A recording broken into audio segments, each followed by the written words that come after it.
Inteligência emocional está na moda. Você notou isso?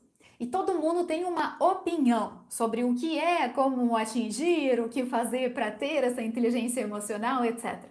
Então, hoje, o que eu gostaria de colocar aqui para você não é uma definição de inteligência emocional, é mais assim algumas dicas de como você pode começar e continuar desenvolvendo a sua inteligência emocional. E para a gente esquentar um pouquinho nessa live, eu quero de você uma participação, ok? Presta atenção, eu quero que você vá lá no chat e você escreva para mim o final dessa frase. A frase é: eu demonstro inteligência emocional quando? Quando eu faço, quando eu falo, etc, ok? Quando eu penso antes de agir, Thaís, muito legal. E como é difícil, não é, gente? Pensar antes de agir em algumas situações. Quando eu tenho paciência, Érica, isso mesmo. Ter a paciência também, com certeza, sem dúvida, um sinal de inteligência emocional. Eu demonstro inteligência emocional quando tenho temperança. Uau! Nós já falamos aqui nas nossas lives sobre a questão de disciplina, por exemplo. E temperança e disciplina, basicamente a mesma coisa, não é? É uma habilidade que nós aguçamos durante a nossa vida. Legal, maravilha. Eu reconheço meus sentimentos. Eu sei gerir os meus sentimentos e pensamentos. Isso aí, Mica, será que você já assistiu alguma das minhas lives ou palestras? Porque tá bem na linha, viu? Parabéns, que legal, a gente tá alinhado aqui. Quando eu respondo com educação e gentileza em meio ao tratamento rude, perfeito, diário, muito legal, diário com Jesus. Opa, desculpa. Quando estou empolgado, ótimo. Sentimentos positivos, né? Saudáveis, é muito bom para nossa inteligência emocional. Quando tenho dignidade, quando procuro administrar a cada situação com sabedoria e poder de Deus. Quando tenho resiliência, que palavra? Nós precisamos de resiliência, especialmente agora nessa crise que estamos vivendo. Quando penso para falar, quando não reajo sem antes pensar, Valéria. Então, essas são as suas respostas. E, gente, eu concordo com vocês. Tudo isso realmente descreve a inteligência emocional. Eu também trouxe algumas frases para vocês, tá bom? E essas frases são, algumas são minhas, outras são dos meus clientes particulares, então eu vou dar alguns exemplos para vocês. Eu demonstro a inteligência emocional quando falo com calma, mesmo estando estressada. Eu demonstro inteligência emocional quando consigo acalmar meu filho. Olha só que coisa! Quando digo não, muito importante.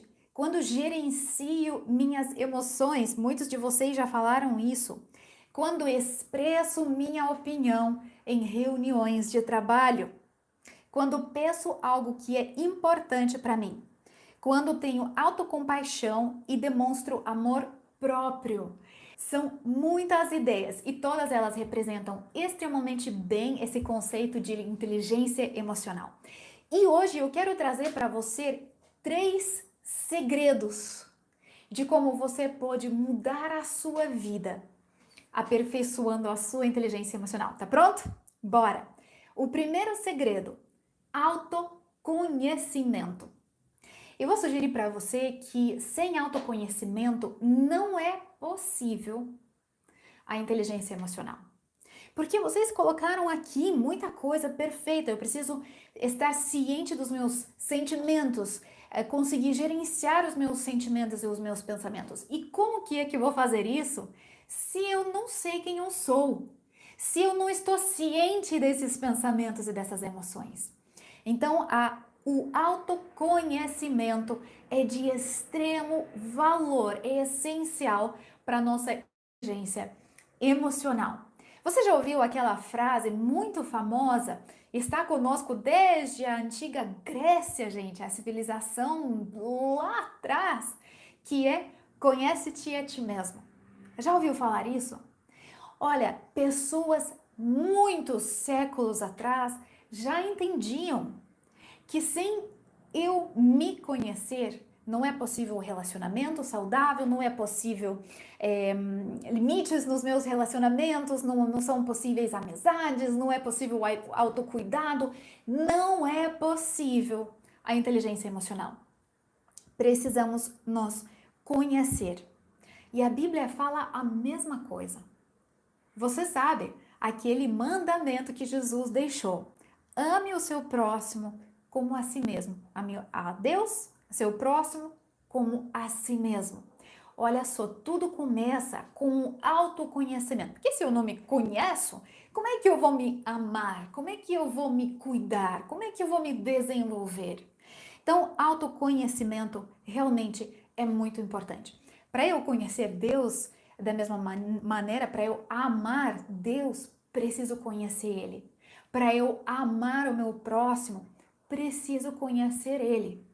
E para eu me amar, ter esse amor próprio que Jesus pediu, mandou a gente ter, realmente preciso me conhecer. Então, eu estou aqui com 3 dicas, sugestões de como você pode autoconhecer. 1. Leia. Quem por aqui não gosta de ler? Não fale porque não quero saber, ok? Porque eu vou discordar de você. Você não pode não gostar de ler.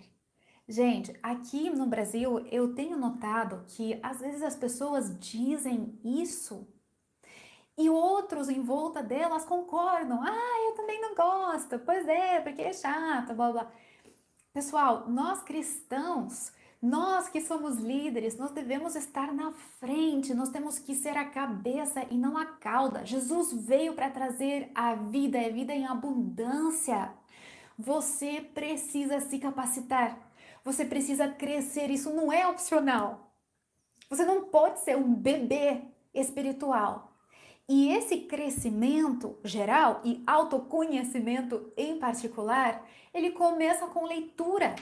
É só isso e é só assim, entende? Então, ler é extremamente necessário. Que livro que você está lendo nesse momento? Quantos livros você já leu esse ano? Qual é a sua meta para leituras nesse ano? Tudo isso eu acho é muito importante para você definir e para você seguir na sua vida. Segunda sugestão que eu tenho para você autoconhecer melhor. Hoje em dia todo mundo está nas redes sociais, não? Então ache pessoas profissionais na área de saúde, na área de psicologia, na área de sociologia, na área de teologia, qualquer seja a área que você gosta, e siga esses profissionais. Hoje em dia tem muito material online, muito mesmo. Gente, eu quero ser muito rebelde aqui com vocês. Vocês me permitem? Você pode colocar uma joinha ali nos comentários, no chat, se você me permite a ser rebelde, falar uma coisa que talvez alguns não vão gostar muito, mas eu vou falar mesmo assim. Posso falar diretamente com vocês? Obrigada, gente. Tô vendo as joinhas ali. Então vamos lá. Olha só. Tem um nome aqui no Brasil. É uma pessoa com certeza capacitada. É uma pessoa que todo mundo sabe, conhece o trabalho, que é o Augusto Cury. Você com certeza já ouviu, com certeza já leu alguns livros. Não tenho nada contra. Mas sabe o que eu tenho contra? Você só ler os livros de um autor. Isso não é correto. Então, assim, eu conheço pessoalmente alguns fãs desse profissional que não leem mais nada. Gente, chega um ponto que um autor não é o suficiente para crescimento e amadurecimento das suas habilidades.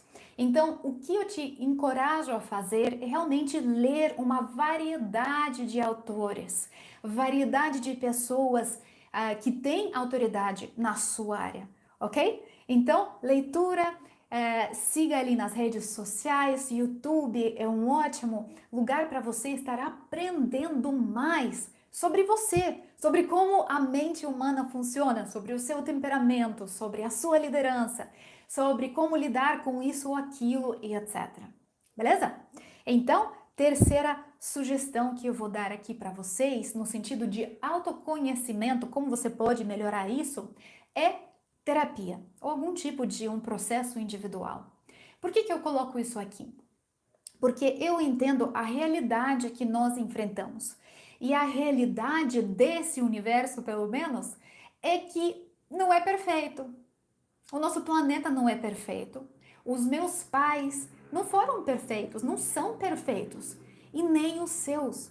Onde você cresceu, a escola, os professores, às vezes irmãos, às vezes pais, às vezes tios, etc. Enfim, não foi perfeito e você passou pelos traumas, alguns traumas. Então, faça terapia. Agora sim, eu não estou dizendo que todo mundo precisa fazer terapia, por favor. Eu não estou dizendo isso, eu não acredito nisso. Alguém já colocou aqui a palavra resiliência. Nós somos criaturas resilientes. Você não precisa mandar o seu filho para o psicólogo toda vez que um cachorro na rua late.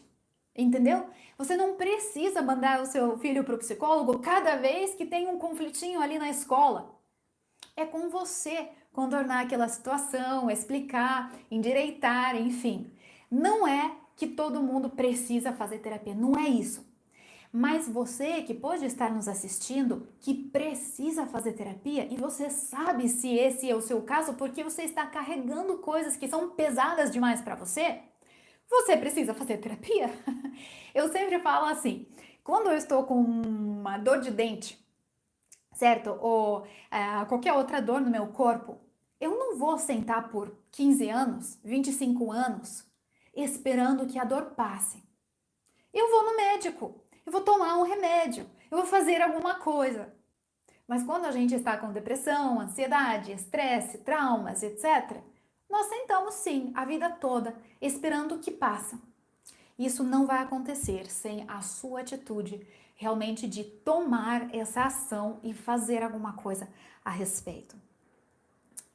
Valéria está com uma pergunta aqui: como lidar com uma pessoa tóxica, como se proteger e agir com inteligência emocional.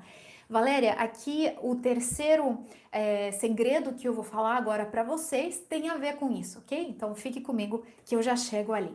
Vamos lá! O primeiro segredo então foi o autoconhecimento. Precisamos nos conhecer e ponto final. Essa é a nossa responsabilidade, ok? Se você tem alguma pergunta, pode colocar ali, fique bem à vontade. Vamos lá. O segundo segredo que eu quero contar aqui para vocês é pensamentos saudáveis. Mais uma vez, da mesma maneira que inteligência emocional está na moda, pensamento positivo também está na moda. Você já ouviu falar do pensamento positivo? Esse famoso pensamento positivo? Pois então, amigos, eu não estou falando do pensamento positivo. Presta atenção porque isso é incrivelmente importante. Nós precisamos parar de usar essa frase porque ela é ridícula. Pensamento positivo. Tá, porque lá os gurus por aí estão dizendo o que pra gente? Não, precisamos pensar sempre positivamente. É sempre pensamentos positivos, emoções positivas. É ridículo. É lixo essa sugestão, entende? Veja por quê. Vamos supor que alguém morreu na minha família. Você pode exigir de mim um pensamento positivo? Que coisa mais, sabe, sem sentido essa? E se eu realmente enfrento alguma dificuldade, algum problema, aquela pessoa tóxica, o que é para eu fazer? Pensar positivo? Positivo o quê? Então, nós precisamos pensar sobre as modinhas, sabe, atuais que estão por aí. Pensamento positivo é um termo e um conceito extremamente raso e é mentiroso. Ninguém te chamou para pensar positivamente. A Bíblia não te pede pensar positivo. Não é isso que um cristão maduro vai fazer. Mas, sabe o que o cristão maduro vai fazer? Pensar saudável. Pensamentos saudáveis. Desenvolver uma maneira de interpretar o mundo saudável. Agora, existe uma diferença muito grande entre positivo e saudável. Vou dar um exemplo para você. Dou esse exemplo muitas vezes nas minhas palestras. Vamos supor que nós temos um adolescente ok? Tá no terceirão ali e tá terminando o ano letivo agora e vai fazer o Enem, certo? Então, essa pessoa não abre um livro o ano inteiro, não faz nada, não estuda 20 minutos no ano todo. Aí ele vai para o exame, né? Vai para o Enem, vai sentar ali e vai pensar assim: sou perfeito, sou maravilhoso, vai dar tudo certo. O que você pensa disso aqui? É pensamento positivo, não é? Claro que é positivo. Mas é saudável sim ou não? Claro que não. Não é nem um pouco saudável. Então, olha só, naquele momento, o pensamento positivo é uma mentira que não tem valor nenhum e não tem realidade nenhuma nela também. Nós precisamos pensar de uma maneira saudável. Vou dar outro exemplo para você, ok? Esse aluno agora estudou o ano todo, não saiu com os amigos, não saiu para comer alguma coisinha, não fez nada além de estudar o ano todo. Da turma ali é o mais preparado para o seu Enem.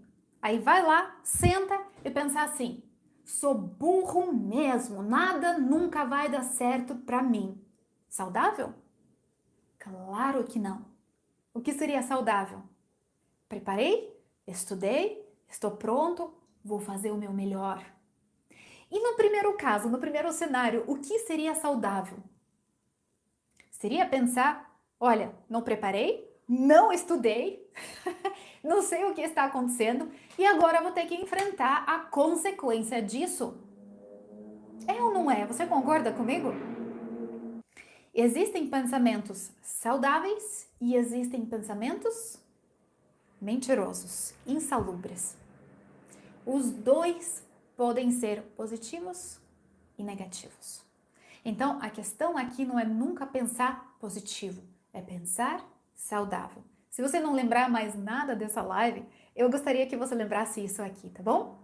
E agora eu quero apresentar para você algumas armadilhas para ajudar você a medir o quanto são saudáveis os seus pensamentos. Essas armadilhas são muito comuns. Todos nós caímos em algumas delas nos nossos pensamentos. Assim, a gente vai pensando, né? O dia todo o nosso pensamento está ali, realmente aquele autodiálogo está rolando. Nesse momento você está pensando ali, você está avaliando o que você está ouvindo, você viu alguma outra coisa, pensou alguma coisa, lembrou alguma coisa. Então nós pensamos o tempo todo. E nesse nosso autodiálogo, às vezes caímos em algumas armadilhas. Olha só alguns exemplos delas. 880, preto, branco ou tudo ou nada. Essa armadilha número 1. Como que é esse pensamento aqui? Por exemplo, você já ouviu falar, pessoas falar assim? Eu ou faço perfeito ou eu não faço. Já ouviu falar isso aqui? Gente, armadilha clássica de 880. Me desculpe, mas a vida não é assim. A vida não é tudo ou nada. A vida não é preto ou branco.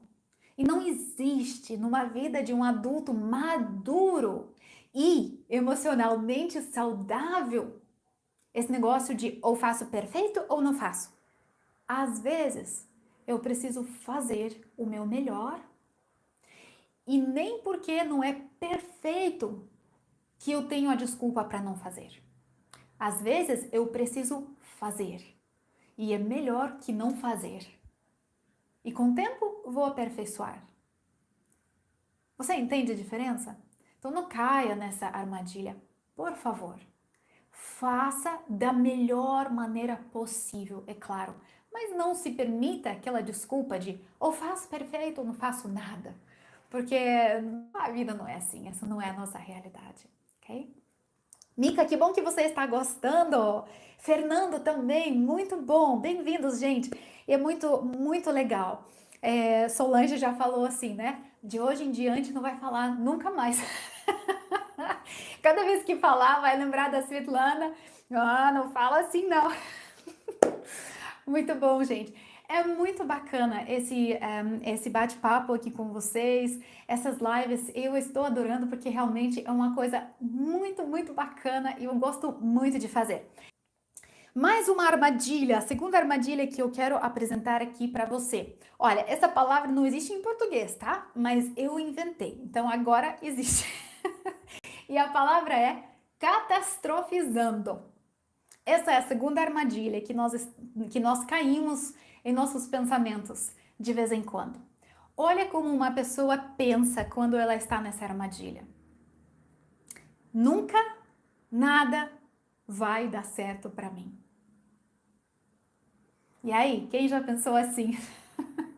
Nunca nada vai dar certo para mim. Ou, já sei, nem vou tentar, porque já sei que não vai dar certo. Esse catastrofizando é um problema muito grande. E a pessoa que faz isso, que pensa desse jeito, não pode ter a inteligência emocional, pela definição. Uma pessoa inteligente emocionalmente não pensa assim, ok? Terceira armadilha, rótulos. Rotular a mim ou a outra pessoa. Como, por exemplo, sou burra, ele é idiota, eu sou incompetente. Você já pensou assim alguma vez? Claro que tudo isso nós aprendemos lá atrás na nossa infância. E às vezes alguém falou na escola, alguém disse alguma coisa em casa, e você aprendeu e você carregou aquilo com você. Você hoje, como um cristão que foi chamado para viver em abundância, que foi chamado para ter a inteligência emocional e pensamentos saudáveis, regulados, equilibrados, você não pode carregar esses rótulos. Não é assim que Deus pensa de você, ok? Então, a terceira armadilha, rótulos extremamente insalubre, ok? Se livra disso. E a quarta, leitura mental. Olha só, você entra ali num cafezinho, num restaurante, você senta no seu lugar e lá na outra mesa tem um grupo de pessoas e elas estão rindo. E alguns de nós pensam o quê? Estão rindo de mim. Aí começam a já olhar o que tem de errado, o que eu fiz, será que, né? Por quê? Porque a gente está fazendo leitura mental de outras pessoas. Eu sei o que você está pensando. Nossa, o meu chefe pensou que sou idiota. Aí a leitura mental e o rótulo, não é? As duas junto ali. Olha só que coisa. E são muitos desses pensamentos que eu chamo de queridinhos, bem ensaiados, aqueles que a gente já carrega conosco a vida toda, sabe? E eles estão ali o tempo todo fazendo o quê? Fazendo você ficar com muito pouco de inteligência emocional. Vou dar aqui uma olhadinha nos comentários, catastrofizando, gostaram, né? Eu sei, em inglês existe essa palavra, então eu falei, agora vai existir em português também. Ótimo. Olha, tem uma pergunta muito boa aqui. Quando o relacionamento de namoro não dá certo, como pensar saudável? Ótimo, ótimo, ótimo. Olha só, algumas escolhas. Claro que cada situação vai ser um pouco diferente. Na sua, você precisa ajustar ali um pouquinho para quem você é, não é? Mas algumas possibilidades. Para que serve namoro?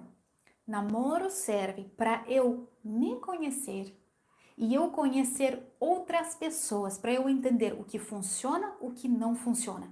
Então, se o namoro não deu certo, o que isso significa para mim? Que aquelas qualidades naquela outra pessoa não funcionam para mim. Não vai dar certo. Olha que legal!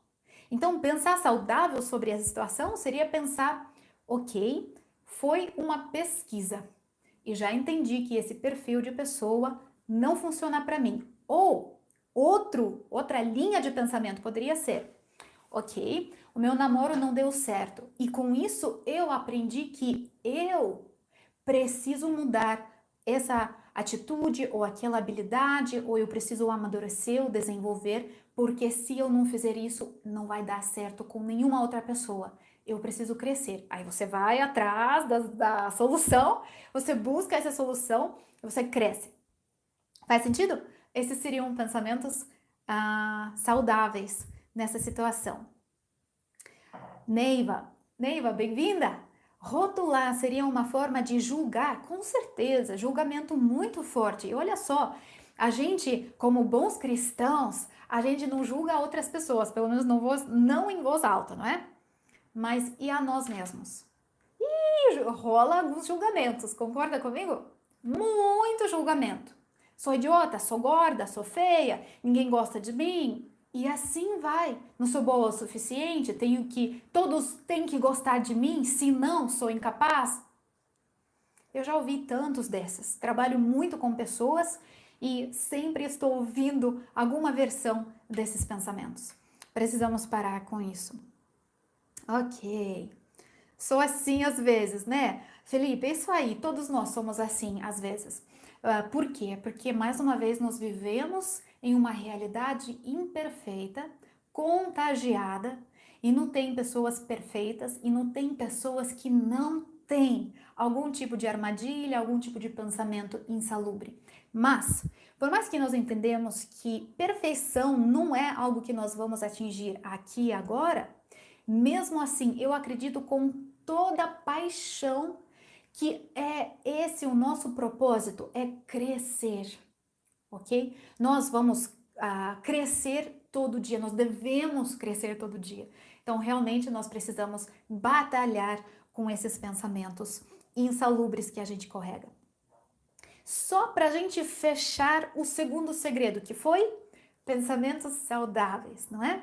Eu quero colocar um verso bíblico aqui que com toda certeza você já ouviu 1.000.000 de vezes, mas eu não sei se você ainda aplicou esse modelo, essa lente em cima desse versículo. Provérbios 4, verso 23.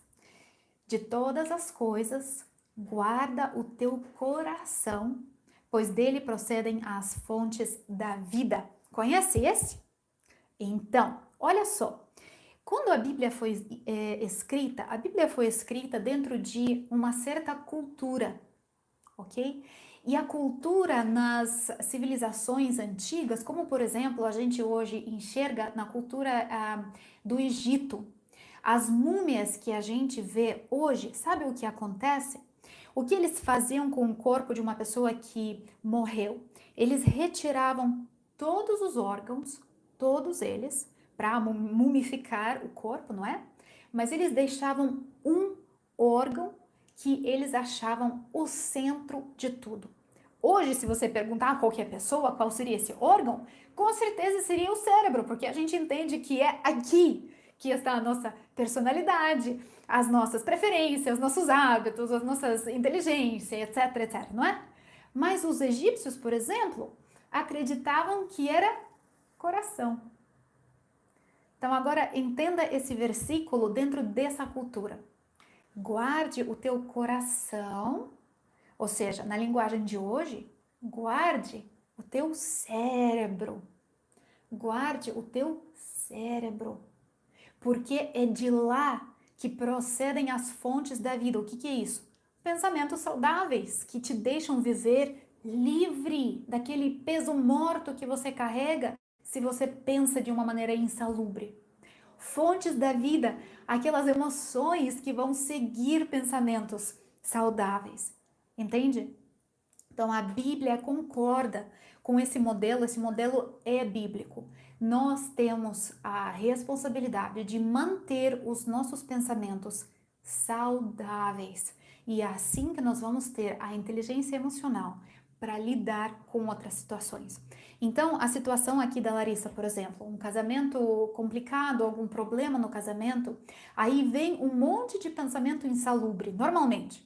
Não sou boa o suficiente, não consigo viver sem ele, não posso ficar sozinha, se eu ficar sozinha eu não sobrevivo, preciso de alguém cuidando de mim, não sou capaz de sobreviver sozinha. e etc, etc, etc. Pode não ser essa linha, pode ser alguma outra linha.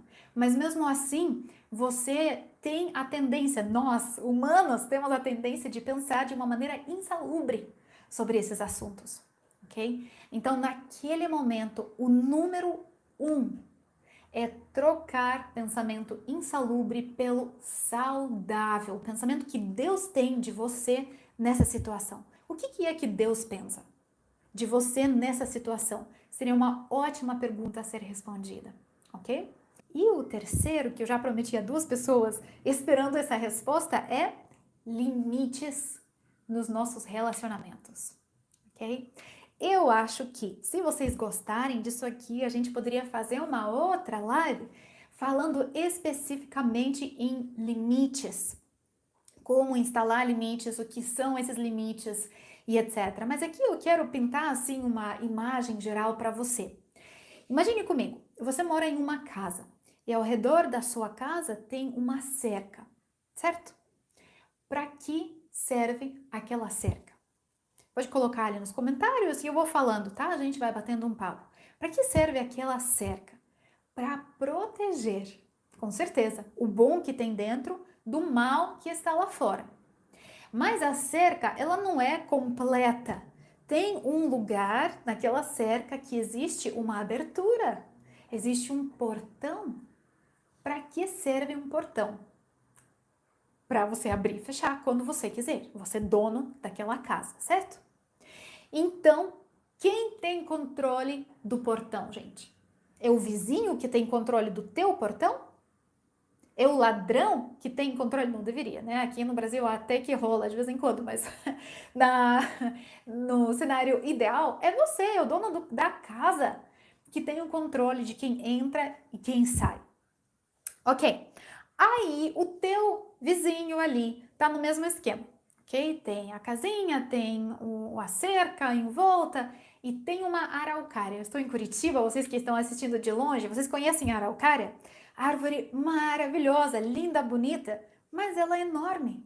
E se ela ficar perto da casa e né, um galho cair, vocês sabem a bagunça e o perigo que isso traz.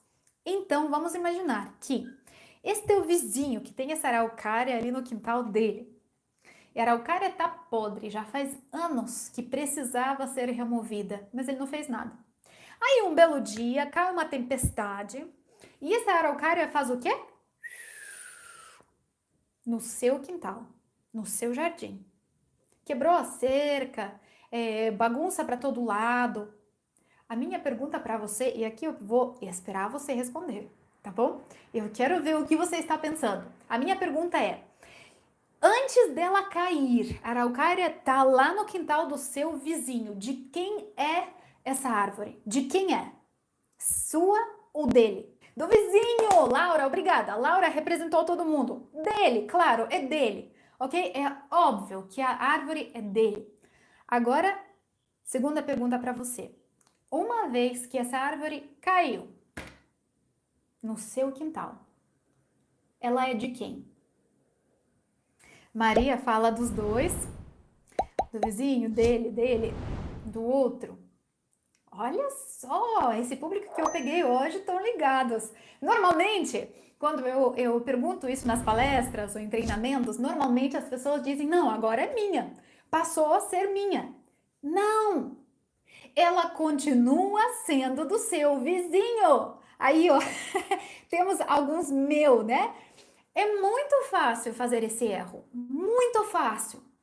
E normalmente as pessoas que fazem esse erro são pessoas que têm uma certa dificuldade com impor limites. Não sei se foi o caso seu aqui, não leve pessoalmente, tá bom? Não conheço ninguém aqui.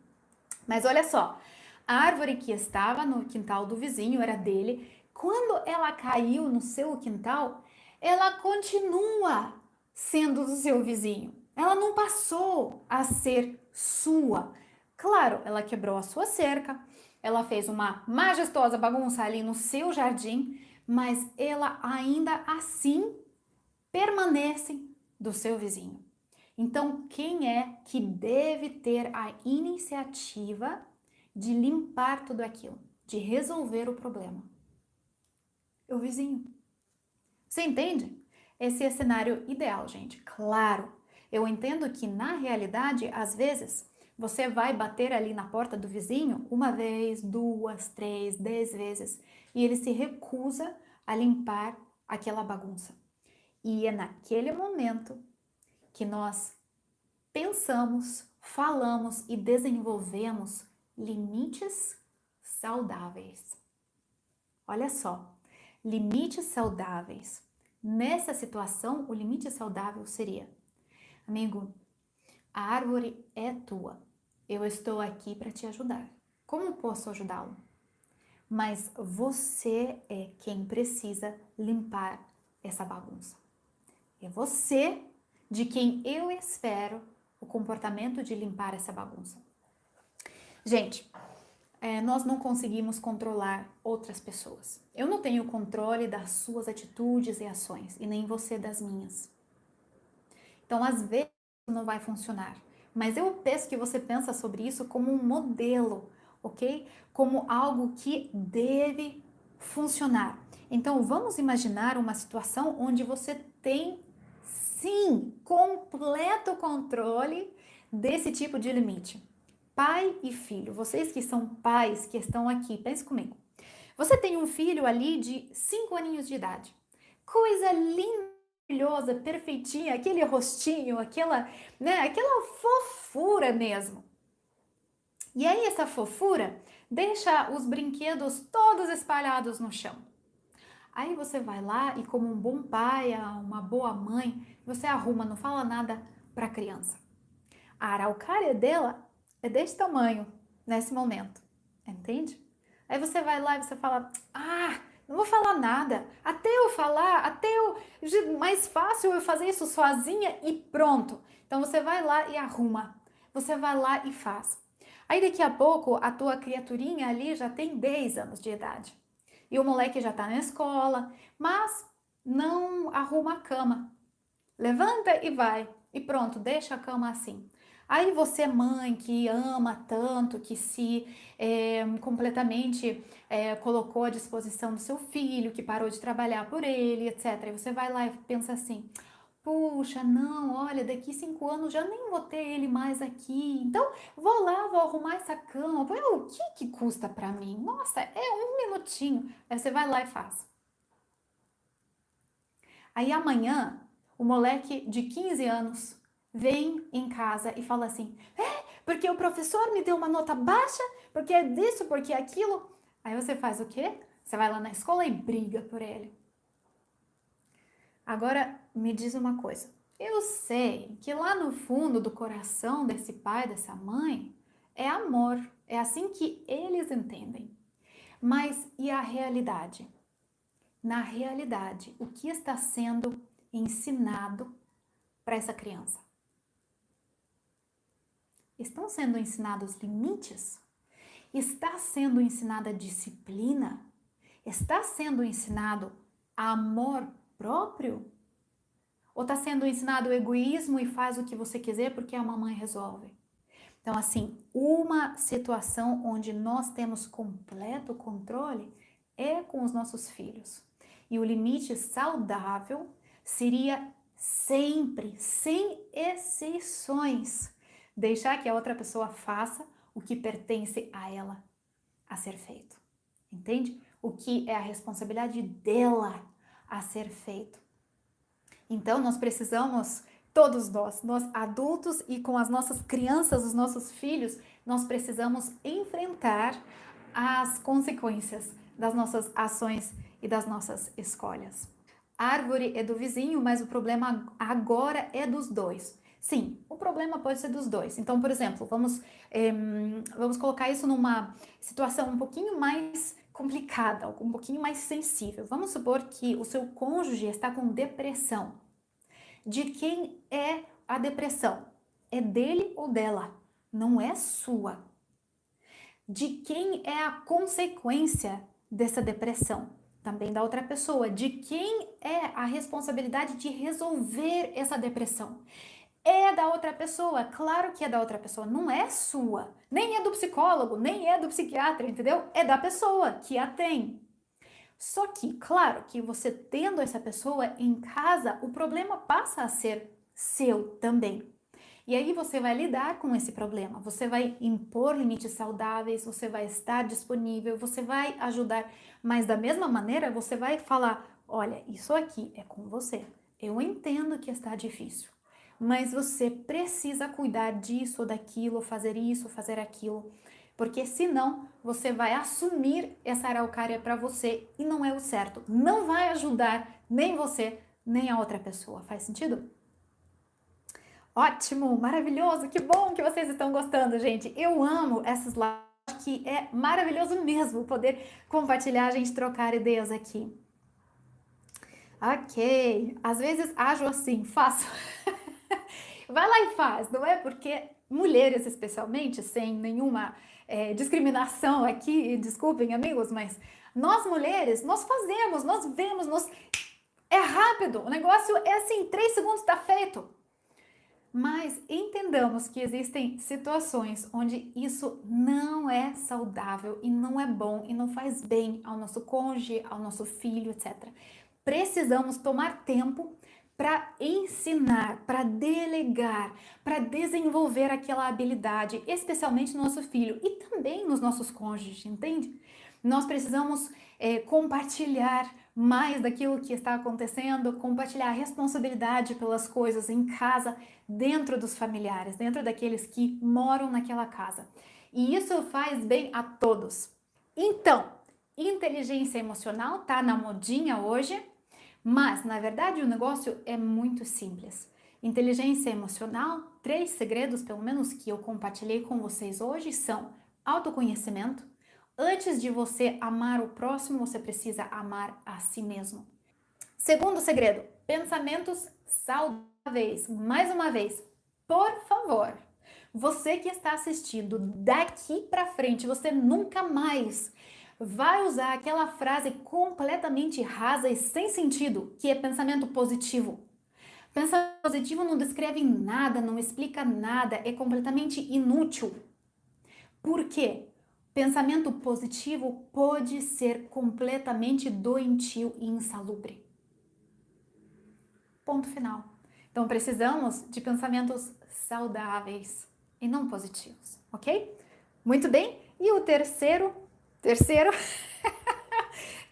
segredo é limites saudáveis em nossos relacionamentos. E pelo jeito, de todos vocês que já pediram maiores informações, explicações sobre esse assunto, que possamos falar sobre limites um pouquinho mais. Cada um de nós, adultos especialmente, nós temos a responsabilidade de lidar e de arcar com as consequências das nossas escolhas. Você não tem responsabilidade pelas consequências das minhas ações. Sou eu que tenho essa responsabilidade. Então, realmente impor limites saudáveis e deixar a responsabilidade para a pessoa a quem ela pertence é a melhor coisa, a coisa mais saudável que você pode fazer pelo seu próximo, ok? Então, isso fica a dica para você, já coloque em prática. Gente, aproveitando aqui o momento que nós temos, se para você isso parece impossível, se você pensa em dizer não ou dizer que você não gosta de alguma coisa ou impor algum tipo de limite e você sempre dá aquele tilt na cabeça, sabe? Nossa, como que eu vou fazer isso? Não consigo, não posso. Provavelmente seria interessante você explorar um pouquinho mais da onde vem essa dificuldade, essa resistência. Isso pode ser feito através das leituras, através de terapia, através de vários cursos online. Hoje em dia tem vários que ajudam você no autoconhecimento. Você tem a responsabilidade, ok? Então, é você que escolhe viver com abundância ou não. Sou eu que escolho ser a cabeça e não a cauda, ou ser a cauda mesmo. Então, que nós possamos escolher bem em nossas vidas, em nossas jornadas. Pessoal, eu agradeço de coração a sua presença aqui, o seu desejo de crescer. Crescimento dói. Então, crescimento é para os corajosos, não é para qualquer pessoa. Parabéns para você que está aqui por esse momento de crescimento que você dividiu comigo. Um grande abraço e até a próxima semana que vem, quarta-feira, às 4 horas. Beijo grande para vocês!